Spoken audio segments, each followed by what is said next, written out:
Here is a test. Build a house that keeps 100 people warm through a night at 20 below zero. No electricity, no gas line, no factory-made materials, no energy bill at the end of the month. Just you and whatever you can pull out of the land around you. Most modern homes, for all their glass and steel and smart thermostats, would quietly fail that test before sunrise. And yet the test has already been passed. It was passed 600 years ago in the forests of northeastern North America by a building made almost entirely of tree bark. This was a place that killed without effort. Temperatures dropped far below 20 degrees Fahrenheit. Rivers froze solid. The game disappeared into the deep woods. Snow piled heavy enough to crush a roof. Wind came off the frozen lakes hard enough to tear a structure apart. And any water that seeped into the wood froze, thawed, and rotted it from within. Into that, people built something with no stone, no iron nails, no mortar, and no chimney. It stretched more than 200 feet long and sheltered 50 to 100 people under a single roof. Here is the part that should unsettle you. We did not invent green architecture. We forgot it, and someone had already perfected it. So for the next few minutes, we are going to score this building against the exact standards our best engineers use for sustainable design today, and see who actually wins. It begins with a problem those engineers only recently learned to solve. How do you build something that survives by moving? The frame came out of the forest, and it was chosen like an engineer chooses from a materials catalog. Tall white cedar became the main posts, because cedar resists rot even after years buried in wet ground.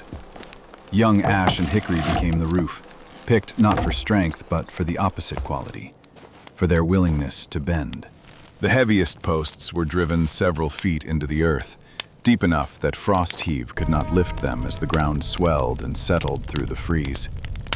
Then dozens of long saplings were pulled inward until they met overhead, forming that barrel-shaped roof, and every pole held its stored tension like a drawn bow.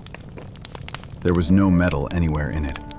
Every joint was lashed with basswood bark, elm fiber, and rawhide, and those bindings did something iron never could. Under load, they slipped, they stretched, and then they gripped again, spreading the force outward instead of holding it rigid at one point.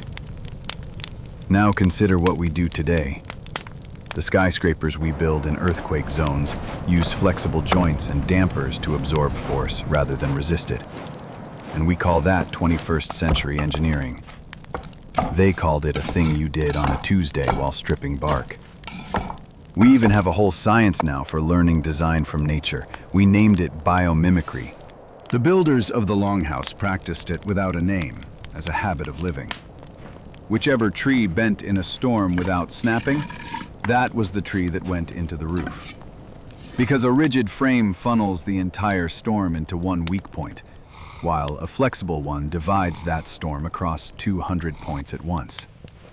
Stiffness is the illusion of strength. So the first box on our scorecard is already checked. Earthquake resistance, 6 centuries early.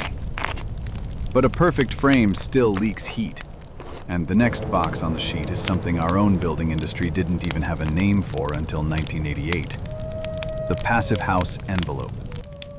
The skin that went over that frame was American elm, stripped in late spring at the exact moment the sap was running, when whole sheets could be lifted free in enormous panels, several feet across and close to 10 feet long, so an entire wall could be covered with almost no seams to leak.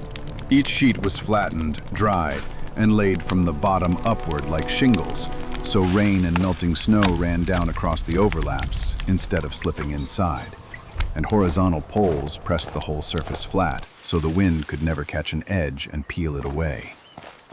When elm ran short, cedar took over, rich in oils that fought moisture and insect and rot. But the real genius sat in the gaps. Between those overlapping layers of bark lay pockets of trapped, motionless air. Now here is what modern building science took until 1988 to formalize. The passive house standard, the gold standard for energy efficiency today, is built around one core idea. Seal the envelope and trap still air, because motionless air is the finest insulator on the planet. That is precisely what those pockets between the elm layers were doing, centuries before anyone printed a certificate for it. And think about where that wall came from. A modern wall is dozens of products shipped from factories 1,000 miles apart. This wall came from a forest a few hundred steps away, a material radius of nearly zero, the very thing that local low-carbon architecture is straining to return to now. Press your hand against the inside of that bark in the dead of winter, and it feels warm. Not because it makes heat, but because it refuses to let heat leave. And yet keeping warmth in was only half the problem. The other half was a deadly paradox. The same fire that saved you from the cold could kill you in your sleep. And the way they solved it is the most valuable box on the entire scorecard. A complete climate control system with not one single moving part. Start with the danger nobody could see. Smoke, and the carbon monoxide hidden inside it, has no smell and causes no pain. And in a sealed shelter, it kills while everyone sleeps. There is no struggle. People simply never wake up. So the solution had to be counterintuitive, and it was. Instead of one great fire, the Longhouse ran a line of small hearths down its central aisle, each one shared by the two families facing each other across the corridor. Smaller fires burned less wood, made far less smoke, and spread their warmth evenly along the whole length of the building. Then physics did the rest. Hot air rose into the curved roof and escaped through a smoke hole set directly above each hearth. And as it left, it drew fresh air in through the narrow gaps down near the base of the walls. Air that crept in low and warmed gradually before it ever reached a sleeping body. Those smoke holes even had covers of bark and hide, adjusted through the night depending on which way the wind was driving the snow. Now watch the scorecard, because 3 boxes check at once. First, that airflow is stack effect ventilation. The exact principle behind the famous green towers we praise today for cooling themselves with no electric fans. The Longhouse ran it on pure physics, energy bill of 0. Second, the thick bark, the heavy posts, and the packed earth floor soaked up heat all day and released it slowly after dark. That is a thermal battery. The same idea modern solar homes sell as a feature, charged here by fire and daylight. Third, a shared row of hearths warming many families from one central source is district heating, the thing Scandinavian cities boast about now, running 6 centuries early. Raised platforms lifted families off the frozen ground, and mats, furs, and stacked provisions layered insulation around every bed, while 50 to 100 bodies, each radiating roughly 100 watts, turned the community itself into a furnace. Drop a 21st century air quality monitor into that house on that night, and the readings for humidity, for carbon monoxide, for fresh air would land inside modern safe limits. No control panel, no sensors, only knowledge. A person could live an entire lifetime inside that building and never truly know what cold was. To them, the cold was a rumor from the far side of the bark, not an experience. That is what a working system actually does. It makes the danger invisible. The scorecard is nearly swept now, every box falling to a house made of bark. Only one remains, and it is the box every modern building on Earth fails outright. What happens when its life is over? A Longhouse served well for 10 to 20 years, but the building was never the first thing to give out. The land was. After enough seasons of corn, beans, and squash, the soil around the village thinned, and the great elms nearby had already surrendered their bark. They could have pushed that ground for a few more harvests.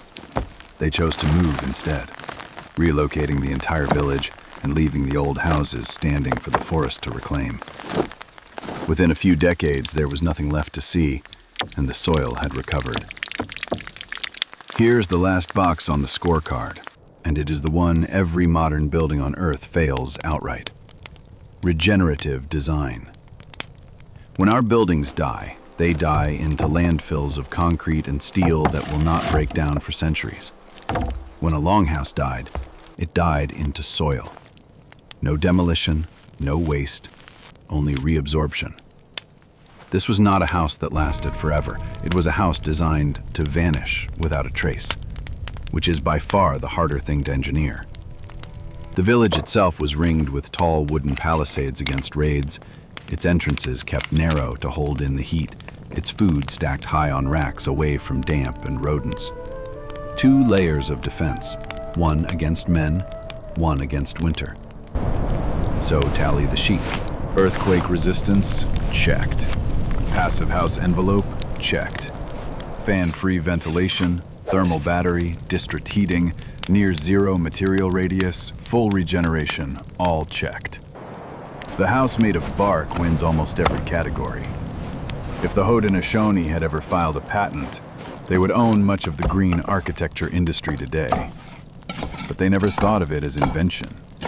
To them, it was simply the right way to live, carried forward through memory. We call it innovation. They called it memory. Today, only the dark stains of the posts remain in the soil, a patent nobody filed, a blueprint written in shadow. They did not invent the future of architecture. They remembered it. And then they let it grow back into the ground, waiting for us to catch up. If this forgotten chapter of human ingenuity moved you, stay with us, because the past is still holding on to its best secrets.